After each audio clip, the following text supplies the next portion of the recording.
Assalamualaikum warahmatullahi wabarakatuh. Selamat pagi dan teteh. Ketemu kembali dengan Bapak dengan pelajaran praktikum akuntansi manufaktur. Minggu ini adalah minggu terakhir untuk pembelajaran dan untuk minggu depan kalian sudah harus mengikuti PAS. Untuk itu Bapak akan mencoba menerangkan slide-slide yang Bapak kirim minggu kemarin. Hari ini akan sedikit Bapak terangkan ya. Ini mengenai pengumpulan biaya produksi. Biasanya dalam perusahaan dagang dikenal dengan istilah harga pokok penjualan. Sedangkan dalam perusahaan manufaktur dikenal dengan harga pokok produksi. Jadi perbedaannya antara harga pokok penjualan dengan harga pokok produksi, kalau di perusahaan dagang itu dari mulai semua biaya yang dikeluarkan, dari mulai pembelian barang, angkut, dan sebagainya, sampai dengan barang itu siap dijual. Sedangkan yang dimaksud dengan harga pokok produksi, di dalam perusahaan manufaktur, yaitu semua biaya yang dikeluarkan, baik untuk pembelian bahan baku, penggunaan tenaga kerja, maupun biaya overhead pabrik, sampai produk itu selesai diproduksi dan siap untuk dijual. Itu namanya harga pokok produksi. Jadi untuk penentuan biaya harga pokok produksi, nanti total biaya produksi yang dikeluarkan dibagi oleh berapa jumlah barang yang dihasilkan. Ya, jadi nanti untuk penjualannya harus ada selisih, yaitu harga pokok penjualan misalkan di perusahaan dagang itu harus lebih rendah daripada harga jualnya. Begitupun juga dengan harga pokok produksi, di saat produk yang telah dihasilkan, maka harga jualnya harus lebih tinggi dari harga pokok produksi. Nah, sekarang tujuan pembelajarannya untuk materi hari ini yaitu satu, Bapak akan mencoba menjelaskan karakteristik metode harga pokok proses, menjelaskan karakteristik metode harga pokok pesanan itu untuk semester 2 ya, identifikasi perbedaan harga pokok proses dengan pesanan, menyusun laporan harga pokok produksi, menyusun kartu pesanan. Ya, jenis pengumpulan harga pokok produksi A dan DP untuk dapat menghasilkan suatu perhitungan harga pokok produk diperlukan pengumpulan data biaya produksi yang digunakan untuk menghasilkan produk tersebut. Proses pengumpulan biaya produksi yang digunakan dalam suatu perusahaan manufaktur dimulai dari usaha memperoleh bahan baku melalui serangkaian proses produksi sampai pada pengakuan produk jadi.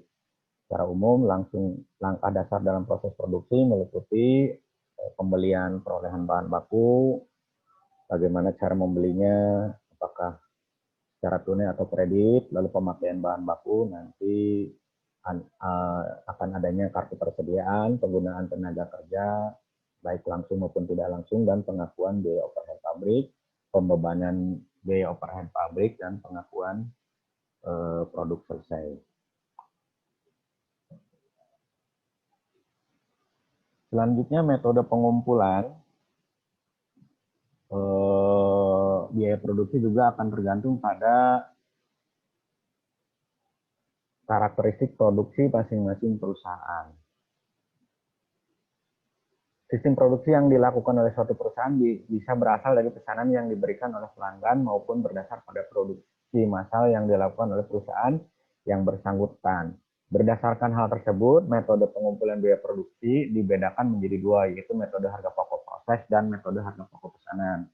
Sebelumnya kan sebelum menyelesaikan siklus akuntansi di perusahaan manufaktur, 2 bulan yang lalu Bapak telah mengajarkan mengenai perbedaannya ya, dan ini diulas kembali bahwa produk untuk proses produksi barang atau jasa, kalau metode harga pesanan secara terputus-putus, jadi di produksinya hanya ada pesanan saja, sedangkan metode harga pokok proses itu secara terus-menerus dan tidak tergantung pada pesanan. Tujuan produksinya itu melayani pesanan, sedangkan metode harga pokok proses memenuhi persediaan gudang. Selanjutnya, produk yang dihasilkan, kalau untuk metode pesanan beraneka ragam sesuai dengan pesanan, sedangkan produk untuk harga pokok proses itu biasanya satu macam, merupakan produk standar. Pengelompokan biaya produksi langsung itu terdiri dari biaya bahan baku, tenaga kerja langsung, dan biaya produksi tidak langsung.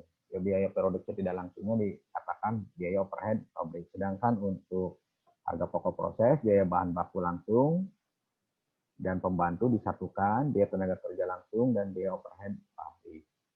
Lalu formula perhitungannya jumlah total biaya yang terdapat dalam kartu harga pokok. Sedangkan untuk metode harga pokok proses itu total biaya produksi. Pengumpulan biaya produksi untuk metode harga pokok pesanan dikumpulkan untuk setiap unit produk tertentu. Sedangkan untuk harga pokok proses dikumpulkan untuk tiap periode tertentu. Lalu dasar perhitungan harga pokoknya yaitu untuk metode harga pokok pesanan, data biaya produksi yang tercatat dalam kartu harga pokok produk yang bersangkutan, lalu jumlah. Sedangkan metode harga pokok proses yaitu jumlah biaya produksi dalam satu periode tertentu. Pembebanan biaya overhead pabrik dibebankan kepada produk atau atas dasar tarif yang ditentukan di muka. Sedangkan untuk metode harga pokok proses dibebankan kepada produk sebesar biaya yang sesungguhnya terjadi selama periode aplikasi. Selanjutnya metode harga pokok proses. Ini kita ulangi lagi ya. Pengertian dari metode harga pokok proses ada satu penentuan harga pokok produk di mana total biaya produksi dibebankan kepada seluruh proses produksi selama periode yang bersangkutan dan dibagi sama rata kepada produk yang dihasilkan dalam periode tersebut. Mungkin masih ingat dari 2 bulan yang lalu Bapak menerangkan berapa biaya produksi yang dikeluarkan, misalkan 10 juta, lalu produk yang dihasilkannya adalah 1000, tinggal 10 juta dibagi 1000, itulah harga pokok produk dari masing-masing produk yang dihasilkan. Ya. Lalu karakteristiknya mohon diingat kembali dan teteh dari metode harga pokok proses itu adalah satu, produksinya bersifat massal, memproduksi dalam jumlah banyak dan terus-menerus ya.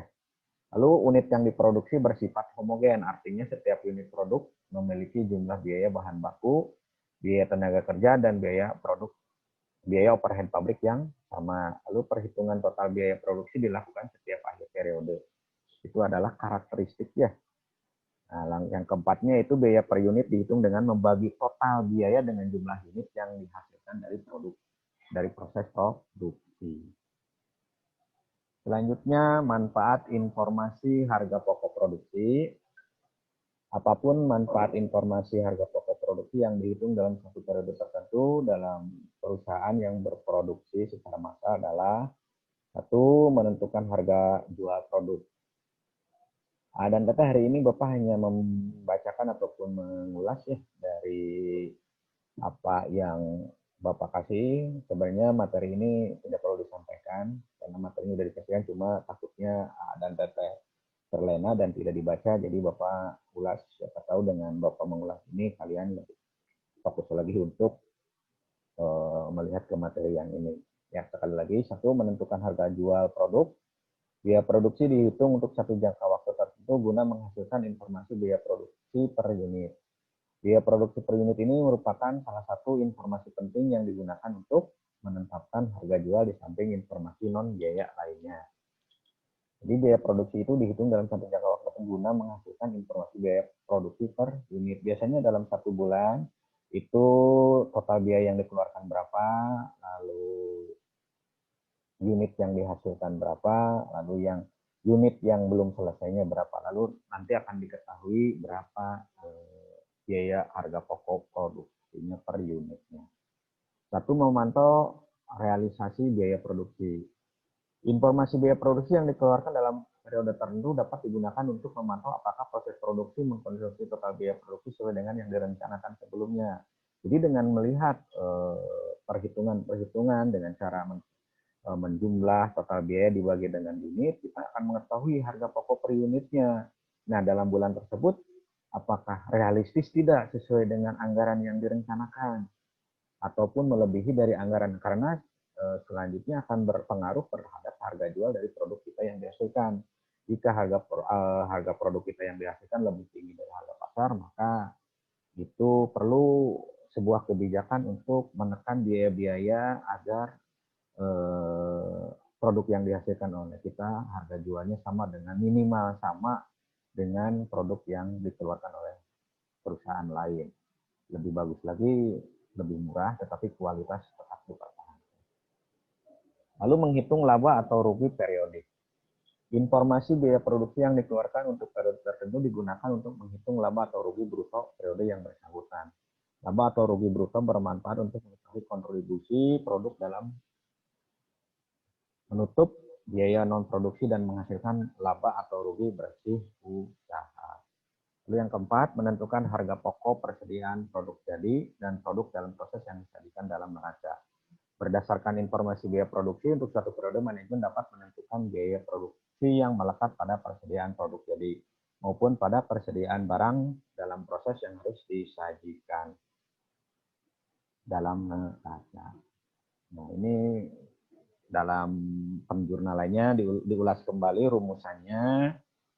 Di saat kita menggunakan bahan baku, maka jurnalnya adalah barang dalam proses BDP BBB pada persediaan bahan baku. Kenapa BDP BBB di debit dan persediaan bahan baku di kredit?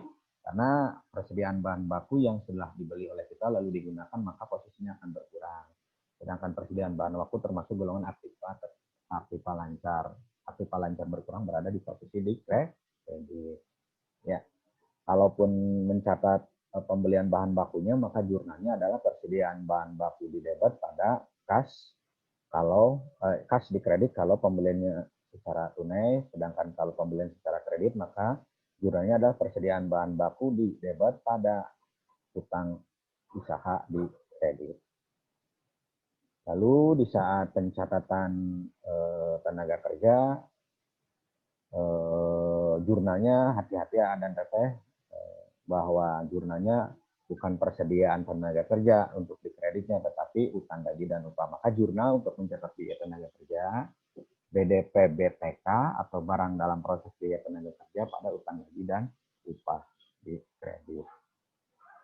Lalu mencatat terjadinya overhead pabrik.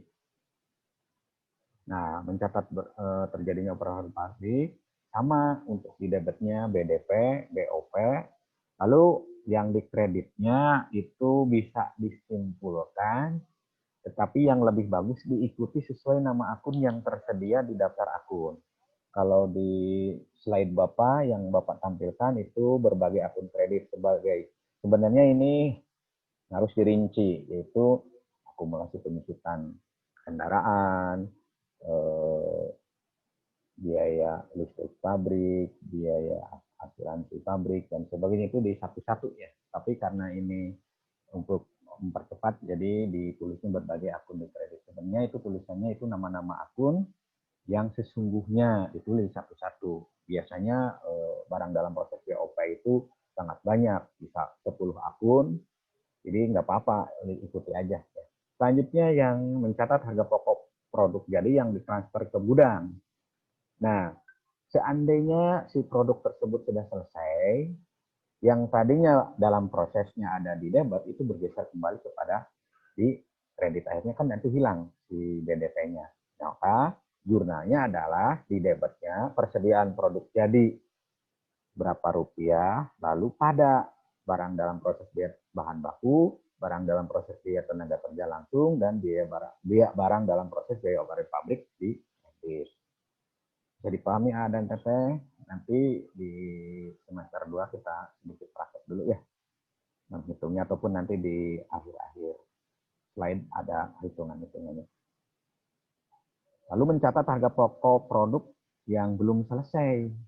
Nah, produknya yang belum selesai di akhir periode juga harus dihitung. Tadi kan menghitung produk yang sudah selesai. Sekarang dalam 1 bulan pun juga ada produk yang belum selesai. Biasanya tingkat penyelesaiannya baru 60%, 80%. Mungkin ada juga yang 20%, 40%, tergantung dari rencana biaya berapa yang akan dikeluarkan dan capaian cakupan biaya yang telah dikeluarkannya berapa. artinya bisa dihitung persentasenya. Jadi produk itu baru selesai berapa persen untuk jadi barang jadi. Ya, maka jurnalnya adalah persediaan produk dalam proses di debit, lalu di kreditnya adalah BDP BBB, BDP BTK, BDP BOP. Lalu penyusunan laporan harga pokok produksi ini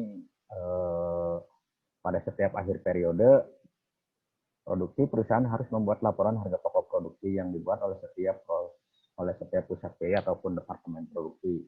Nah, laporan harga pokok produksi tersebut berisi informasi mengenai kuantitas produk, jumlah ya, yang berisi mengenai jumlah unit yang diproses, berapa yang masuk diproses, jumlah unit yang selesai diproduksi berapa, lalu jumlah unit yang belum selesai. Ya.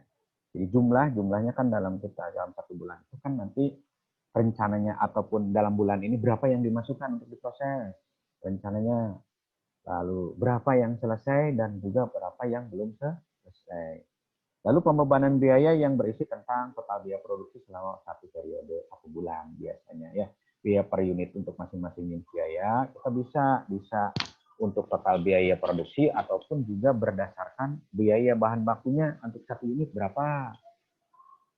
Lalu biaya konversinya berapa? Biaya konversi itu terdiri dari tenaga kerja dan BOP. Lalu pertanggungjawaban biaya yang menyangkut pertanggungjawaban biaya yang telah dikeluarkan dan dibebankan setelah didistribusi biaya pada persediaan barang jadi dan persediaan barang dalam proses. Lalu ini sebagai contoh ya penyusunan laporan harga pokok produksi. Berikut ini adalah contoh laporan harga pokok produksi dari perusahaan Paradise Clothing. Terdapat 3 jenis produk yang diproduksi sehingga laporan harga pokoknya dibuat seperti ini. Ulangi lagi, ada 3 jenis ya.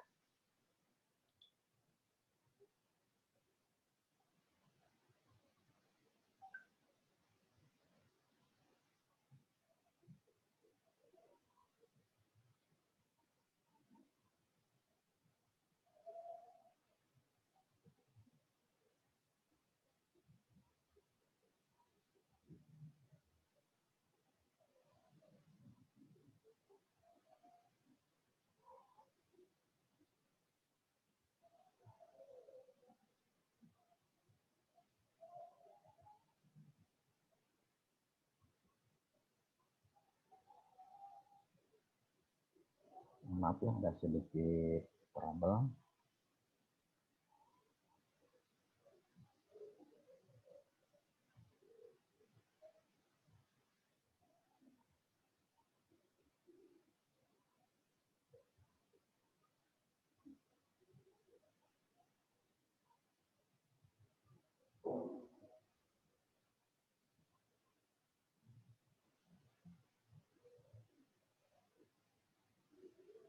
Nah, ini adalah laporan biaya produksi.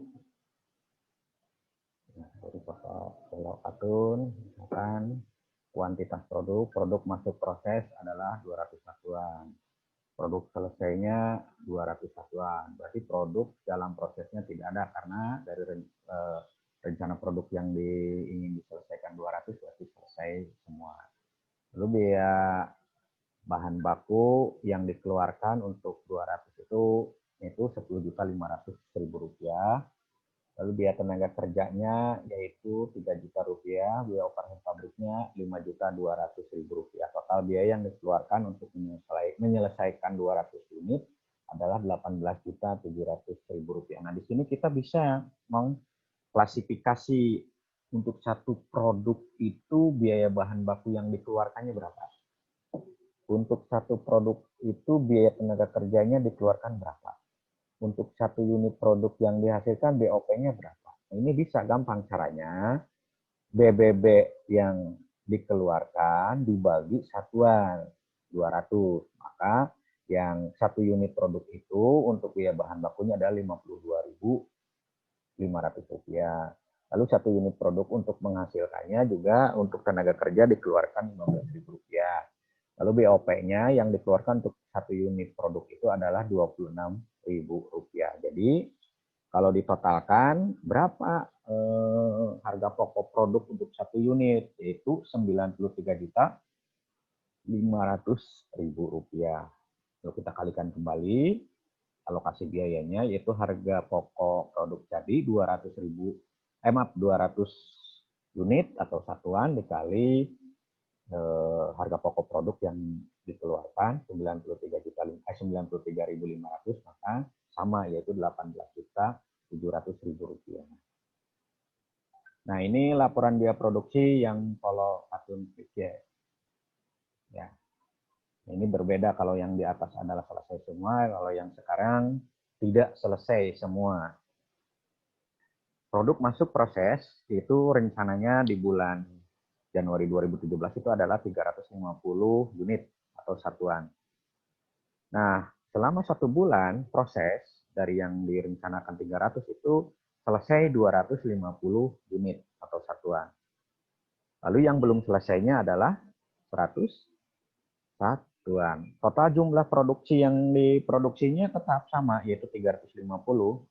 Ya, dan dari 350 itu 250 selesai dan 100 unitnya belum selesai. Kita hitung biaya-biaya yang dikeluarkan. Yang pertama adalah tetap kita menghitung total biaya bahan baku yang dikeluarkan bulan itu dibagi proses produksi yang dikerjakan di bulan tersebut. Misalkan biaya bahan baku selama bulan Januari dikeluarkan Rp23.625.000 dan dibagi oleh berapa yang dikerjakan selama bulan itu baik yang selesai maupun tidak yaitu 350, maka biaya per unitnya adalah Rp67.500.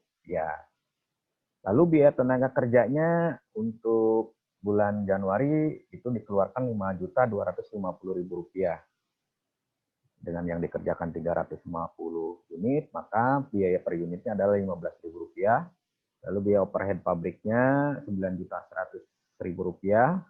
Lalu harga satuan per unitnya adalah Rp26.000. Jadi dari total biaya yang dikeluarkan yaitu Rp37.975.000 dibagi jumlah unit yang dikerjakan selama bulan Januari, maka biaya per unitnya adalah Rp108.500. Ini secara keseluruhan, belum per dibagi berdasarkan yang selesai maupun yang tidak selesai. Ini kita ingin mengetahui, berarti selama bulan Januari kita membuat produk itu baik yang selesai maupun tidak itu kalau digabung yaitu Rp108.500 per satuan. Lalu alokasi biayanya sekarang kita coba untuk yang produk jadi dulu. Produk jadi yang dihasilkan berapa? Yaitu 250 unit atau satuan. Dikali harga pokok per unit berapa? Yaitu Rp108.500. Jadi untuk yang 250 unit atau satuan yang dihasilkan itu mengeluarkan biayanya yaitu Rp27.125.000. Lalu harga pokok produk yang belum selesainya kan ada 100 nih. Tinggal dikali-kalikan saja. Pertama adalah biaya bahan bakunya yaitu 100 unit dikali, lihat biaya per unit bahan baku berapa? Rp67.500 menjadi Rp6.750.000. Lalu biaya tenaga kerjanya yaitu tinggal 100 unit dikali 15.000 yaitu Rp1.500.000. Biaya overhead pabriknya itu 100 dikali 26.000 menjadi Rp2.600.000. Maka jumlahnya adalah Rp10.850.000 biaya yang dikeluarkan untuk membuat produk yang belum selesai sebanyak 100 unit. Selanjutnya adalah laporan biaya produksi yang follow Atun combat ya. Produk masuk proses selesainya berapa, ini juga contoh lagi kan beda tiga produk tadi itu ya. Yang sekarang yang untuk yang jenis follow Atun combat ini adalah yang dimasukkannya ada 180 dan ternyata selesai semua. Jadi tidak ada produk dalam proses. Sama seperti tadi, ternyata biaya-biaya yang dikeluarkan adalah untuk BBB 6.350, PTK-nya 2.700.000, biaya operasi pabriknya adalah Rp4.680.000. Tinggal dibagi-bagi aja oleh satuan unit yang dikerjakan. Maka biaya per unitnya untuk BBB 3.700, biaya tenaga kerja per unitnya adalah 15.000, biaya overhead pabrik per unitnya adalah Rp26.000. Kalau digabungkan, maka harga pokok per unitnya adalah untuk satu produk adalah Rp78.500. Dikembalikan lagi, dihitung kembali alokasi biayanya, harga pokok produk jadi 180 unit atau satuan dikali harga pokok per unitnya yaitu Rp78.500 menjadi Rp14.130.000. Nah, ini tadi yang satu departemen. Bagaimana kita mengolah yang dua departemen? Kalau yang dua departemen berarti ada proses perpindahan produk. Coba lihat baik-baik teorinya. Perhitungan biaya produksi persatuan produk yang dihasilkan oleh departemen setelah departemen pertama adalah merupakan perhitungan yang bersifat kumulatif. Karena produk yang dihasilkan oleh departemen setelah departemen pertama telah merupakan produk jadi dari departemen sebelumnya yang membawa biaya produksi dari departemen produksi sebelumnya. Maka harga pokok produk yang dihasilkan oleh departemen setelah departemen pertama terdiri biaya produksi yang dibawa dari departemen sebelumnya. Iya, betul. Ya. Lalu yang kedua adalah biaya produksi yang ditambahkan dalam departemen setelah departemen pertama. Maksudnya begini A dan T ya. Misalkan kita mengolah sebuah produk itu di dua tempat. Jadi yang pertama adalah di departemen A. Selanjutnya diolah di departemen B. Baik departemen A maupun departemen B itu merupakan satu kesatuan untuk membuat dari produk bahan baku menjadi produk selesai. Misalkan di departemen A itu baru produknya setengah jadi dan finishingnya di departemen B. Nah, sesuai dengan teori bahwa walaupun di departemen B selesai, tetapi kan produk tersebut belum selesai, jadi barang jadi. Lalu ditransfer, dipindahkan ke departemen B. Jadi di saat kita membuat produk di departemen B, biaya yang dikeluarkan dari departemen A itu tetap diikutkan. Nanti digabung dengan produk yang biaya yang dikeluarkan di departemen B, nanti akan dibagi. Ya, paham? Selanjutnya ini sebuah contoh.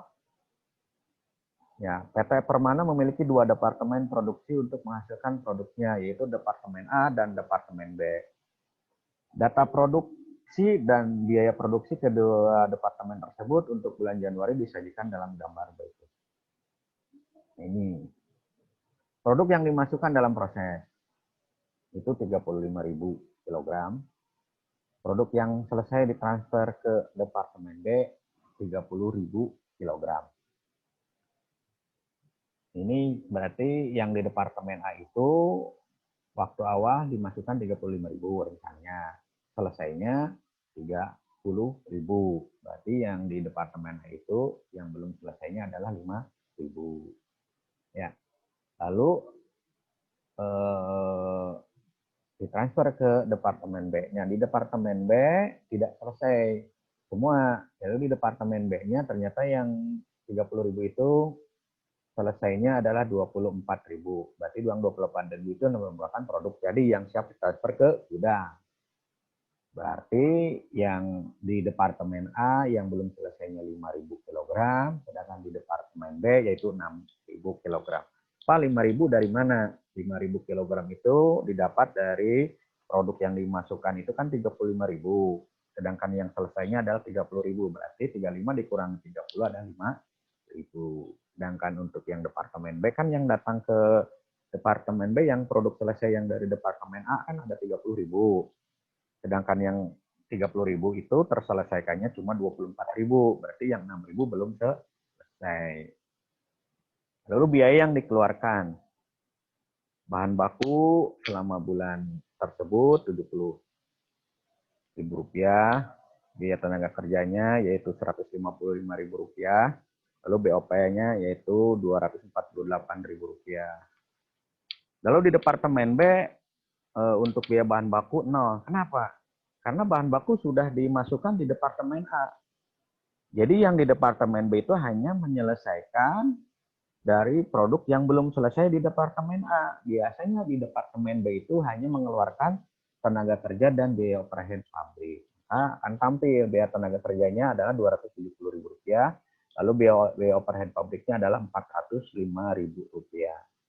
Lalu tingkat penyelesaiannya, bahan baku sudah dikeluarkan semua di Departemen A, yaitu 100%. Sedangkan biaya tenaga kerjanya dan biaya overhead pabrik atau biaya konversi itu 50%. Sedangkan berarti biaya konversi 20% itu yang belum selesainya atau BDP-nya itu baru tingkat penyelesaian baru 20%. Belum selesai, jadi yang 80%-nya akan diselesaikan di bulan selanjutnya, itu yang di Departemen A.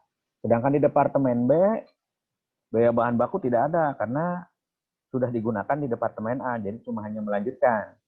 Sedangkan di Departemen B itu yang 6.000 itu tingkat penyelesaiannya baru sampai 50%. Jadi belum selesai semua. Jadi yang 50% ini nanti akan diselesaikan di bulan Februari.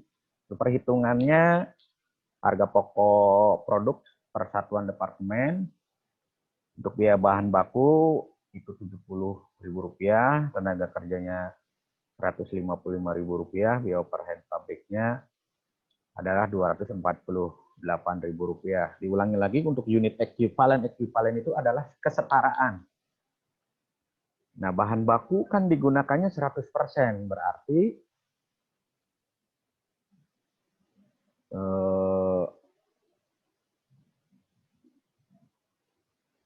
dari 100% itu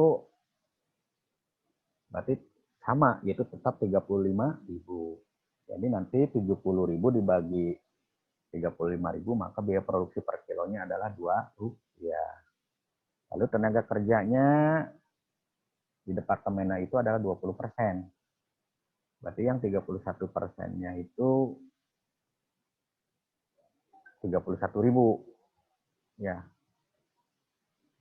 Tinggal dibagi aja, yaitu persentasekan saja ya. Dari 35.000 dikali 80%, maka akan keluar 31.000. Kita hitung bersama ya. A dan PP ya, 35.000 kali 5,7.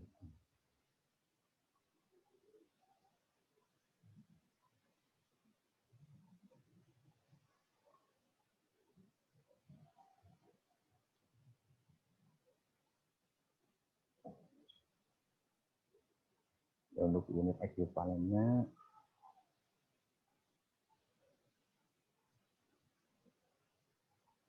mungkin ada sedikit kesalahan. Oke, kita hitung dulu. Kita hitung dulu ya semuanya. Nah, ini harga pokok produk jadinya kan yang di Departemen A itu kan 30.000 dikali Rp15, maka adalah harga pokok produknya Rp450.000. Nah, yang belum selesai, nah ini rinciannya ya. Kan untuk yang belum selesainya kan 5.000, berarti penggunaan BBB-nya adalah 100%. Maka berarti 100% dikali 5.000 kali tarif biaya bahan baku per unitnya, yaitu menjadi 10.000. Lalu biaya tenaga kerja 20% dikali 5.000 dikali Rp5 menjadi 5.000. Biaya overhead pabriknya 20% dikali 5.000 unit dikali Rp8 menjadi 8.000. Total biaya produksinya adalah untuk yang BDP 23.000. Maka total biaya yang dikeluarkan di Departemen A adalah Rp473.000. Maka jurnalnya untuk di Departemen A adalah BDP BBB Departemen A Rp70.000 pada persediaan bahan baku. Lalu jurnal untuk mencatat biaya tenaga kerja di Departemen A yaitu BDP BTK Departemen A pada gaji dan upah sesuai dengan rumusan yang pertama, dan jurnal untuk mencatat biaya overhead pabrik BDP BOP Departemen A pada berbagai rekening yang dikredit itu Rp248.000.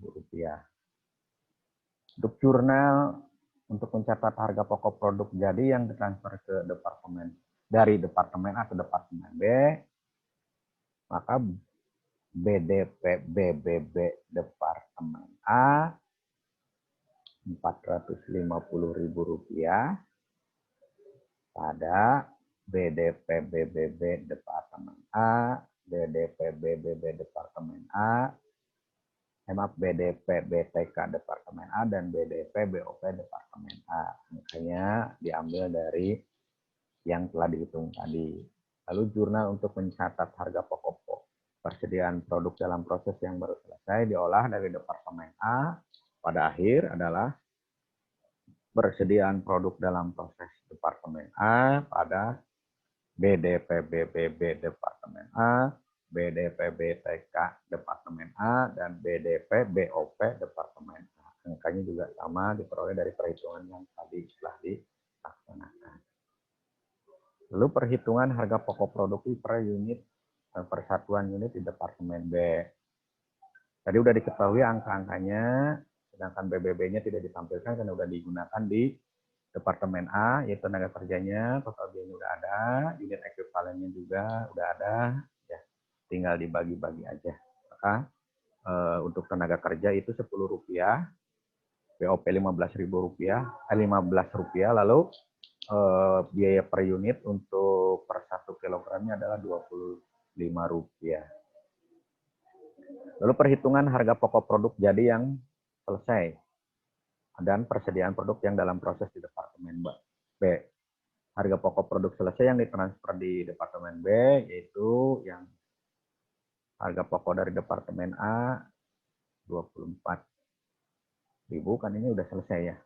24.000 kali Rp15 yaitu Rp360.000. Lalu biaya yang ditambahkan oleh Departemen B yaitu 24.000 dikali 20. 15 Pak dari mana? Dari perhitungan yang waktu di Departemen A. Ya. Jumlahkan 360.000 untuk biaya yang dibawa dari Departemen A dan 600.000 yang dibawa di Departemen B. Maka sampai produk itu selesai adalah Rp960.000. Ya. Lalu harga pokoknya, persediaan produk akhir proses, yang harga pokok dari Departemen A kan yang belum selesainya 6.000 dikali Rp15, harga pokok per unit 90.000, biaya yang ditambahkan untuk biaya tenaga kerjanya 50% kali 6.000, 50% kali 6.000, kalikan biaya per unit untuk tenaga kerja Rp10, BOP-nya Rp15, kali-kalikan, maka dari biaya konversi yang ditambahkan oleh Departemen B itu Rp75.000. Pak, kenapa 50%? Kan di keterangan awal juga yang di Departemen B itu baru selesainya 50%. Ya. Lalu total harga pokok persediaan produk dalam proses Departemen B itu adalah biaya yang dikeluarkan dari Departemen A ditambah dengan biaya yang dikeluarkan di Departemen B menjadi Rp165.000. Dikumulatifkan dari kesemuanya adalah Rp1.125.000. Lalu Pak, jurnalnya bagaimana untuk mencatat penerimaan produk dari Departemen B, BDP BBB Departemen B pada BDP BBB Departemen A, BDP BBB BTK Departemen A, BDP BOP Departemen A. Rp60.000, Rp150.000, Rp240.000. Lalu jurnal untuk mencatat tenaga kerjanya yaitu barang dalam proses DTK Departemen B pada gaji dan upah. Lalu BOP-nya BDP BOP Departemen B pada berbagai rekening yang didebit. Lalu jurnal untuk mencatat harga pokok produk yang ditransfer ke Departemen B ke gudang itu persediaan produk jadi di debit Rp960.000. Ini yang waktu ditransfer ke gudang ya. Ada BDP BBB, BTP BTK, BDP BOP, tetapi yang Departemen B semua karena ini kan dari Departemen B ke gudang. Lalu angka-angkanya nanti diambil dari yang perhitungan tadi. Lalu jumlah jurnal untuk mencatat harga pokok persediaan produk dalam proses yang belum selesai diolah dalam Departemen A. Persediaan produk dalam proses Departemen B, yaitu BDP, BDB, BDP, BPK, BDP, BOP, Departemen B, Departemen B. Angka-angkanya juga diambil dari perhitungan yang tadi kita hitung. Ya, sampai di sini dulu ya pertemuan hari ini. Semoga bermanfaat. Salam. Assalamualaikum warahmatullahi wabarakatuh.